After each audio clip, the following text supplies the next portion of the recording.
Yo, what is going on, guys? I just got back from Collinsville Regionals over the weekend where I did play this doll stall deck to a rather disappointing top 128 finish. I definitely was looking to hopefully at least make day 2 to the event, and then depending on what else did well, you know, maybe I just can't beat any of the popular matchups in day 2. I think the meta would have been overall been pretty decent for me in day 2 if I had gotten there, but didn't get there. And yeah, ended up at a 128 finish, 5-2-2 with the deck. But I enjoyed the deck. I don't think I would have changed the deck choice. I probably would have changed some cards. There's a Durant with chip off that I would definitely have liked to play over the second nest ball. I just kind of forgot existed until the tournament started, and I saw other people have it in their doll decks, and I was like, wait, that's really good. I wish I had played that. I completely forgot that guy existed. And yeah, should have played a Durant. Didn't. Regret that for sure. I definitely would like to have played a couple more basic psychic energies as well, to give myself a little bit of an edge in the control mirror matches. I did up it to 3. It was initially at 2, and I was like, well, I think I want more basic energy, because if I play against these control decks, I'm just going to want more energy. I think maybe going up to 4 or 5 would be a safer point to go with from here on out, with how many control weird doll wall decks existed or were played at Collinsville and will probably be played in expanded events from here on out. So I'd look to up the basic energy count. Definitely play the chip off Durant. But yeah, the main point of this kind of doll build is you use the Poké dolls, you use the Robo substitutes, and you put Rescue Scarfs on them. And when they get knocked out, they go back to your hand. And then you use Eco Arm to recover the Rescue Scarfs, and then you put those Rescue Scarfs back on your dolls and your substitutes. And then whenever you need more resources, you send up Oranguru, you put the Life Dew on Oranguru so they don't draw a prize card when they knock out Oranguru, and then you resource management, and you put back Eco Arms and Via Seekers, and your main win condition is the Flare Grunts and the Handiworks in the deck. So you either run your opponent out of energy and then deck them out, or you just aggressively deck your opponent out with the Handiwork if their deck can kind of has like a ton of bait, like if it's like a Zacian deck or something like that. It's really hard to run them out of energy through Flare Grunt, so you usually just aggressively kind of mill them with the Team Rocket's Handiwork. But if you play against a deck like Roxy Chomp, or if you play against something like the Eevee Snorlax deck, Roxy Chomp, you can just Flare Grunt or Faba away all their DDEs, and then the game is pretty much over. If you play against something like the Snorlax VMAX deck, you just fill your bench with dolls, and then they can't actually take enough knockouts to be able to win the game, because they'll just run out of triple acceleration energy before the game ends. The rest of it's pretty straightforward. It's pretty standard for a dolls deck. We have the different attackers. Of course, Oranguru is our main attacker with the resource management, but then you have a Get Lost Giraffe if you need it. You've got the Impersonate Mimikyu to be able to use double supporters in a turn, double Flare Grunt, double Handiwork, stuff like that.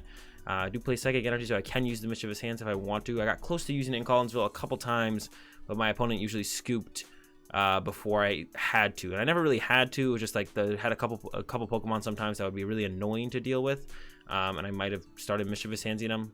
Maybe wouldn't have even done it, but the thought crossed my mind a couple times, because my opponents had some weird Pokemon they were playing around with. And then I got the Bunnelby in here with the Burrow and the Rototiller, because it's similar to Oranguru. It only gets 2 cards though on the Burrow back or on the Rototiller back, but you have the option of Burrow to just mill your opponent a little bit faster if you want. So it's just a nice switch up, something nice, something different to have.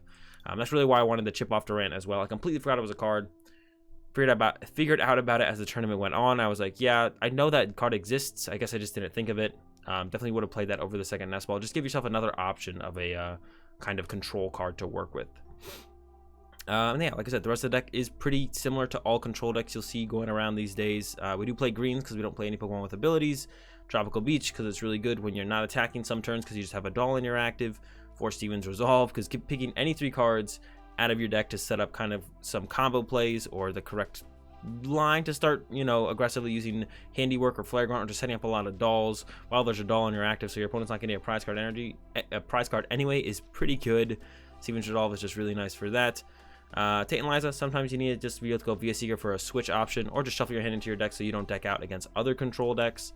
And then yeah, Flare Grunts, Handiworks, main win conditions. Eventually they both lead to decking our opponent out.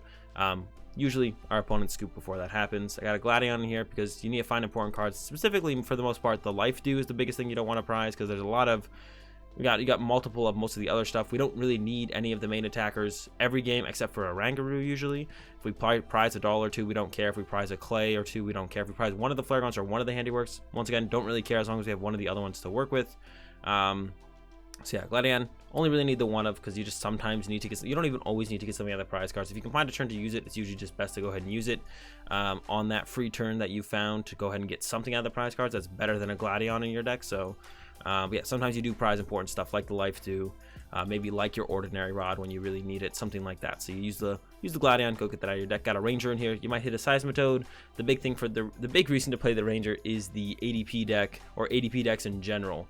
ADP Blounds, ADP Zation, them drawing 2 prize cards when they knock out something like any of your attackers, any of your Pokemon, is can put a little bit too much pressure on you sometimes. So definitely need the Ranger in the deck to prevent that from happening. And yeah, I think that's all I have to say about the deck. I really liked playing it. It was a lot of fun, even though it might not look like a lot of fun, and I'm sure a lot of my opponents did not have any fun. But I was on Friday morning when I had talked about the deck with my group, Friday afternoon, whenever, throughout Friday. Yeah, I was pretty set on the deck pretty much the whole time. Nothing else really caught my eye or looked like anything I'd want to play. I knew I would have fun playing this deck. I had a ton of fun playing this deck. Definitely wouldn't change the overall deck choice. There are some cards, of course, I would change, like I had mentioned. But besides that, definitely would have just played the exact same type of build. It's really fun to use Rescue Scarf and Eco Arm in a deck that is not... I mean, I don't think I've ever played Rescue Scarf or Eco Arm in a deck, so it's just really fun to play both of those cards in a deck in general. Had a ton of fun with it. Yeah, and I would play it again. And that's all I have to say. Short video today. Just got back from Collinsville, like I said. I'm super tired still, but I want to get a video out to you guys, so I thought I'd make a quick deck profile video on the doll deck I played. And yeah, hope you enjoyed it. If you did, be sure to give the video a like. If you enjoyed the content, be sure to subscribe. Have a good day. Thanks for watching, and peace.